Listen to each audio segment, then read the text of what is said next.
Avui és 8 de març de 2011 i a la Caixa encara no tenim pla d'igualtat. De què té por la direcció? Per què costa tant elaborar un pla que millori la presència de la dona en els equips de direcció?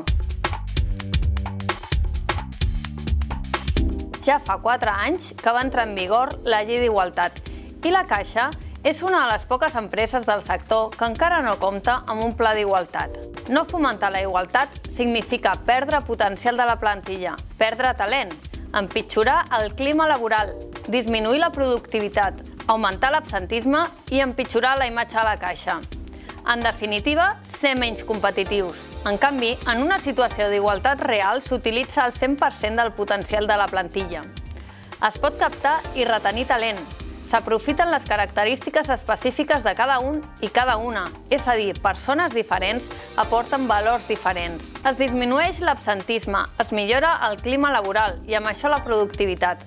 Amb la igualtat, la imatge de l'empresa millora, és més actual, compromesa i valorada socialment, tot aconseguint una major competitivitat.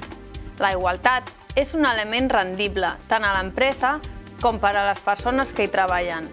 Avui, la societat els hi exigeix una major responsabilitat social, tenint en compte que els actes i accions repercuteixen en l'entorn en què aquestes actuen. Comissions Obreres creiem que és essencial aprofitar el potencial i les característiques de totes les persones que formen la nostra empresa. Tenir la possibilitat de combinar els valors de totes i tots i equilibrar-los ens farà millors, més eficients i més competitius. La Caixa i la seva plantilla no es poden perdre aquesta oportunitat.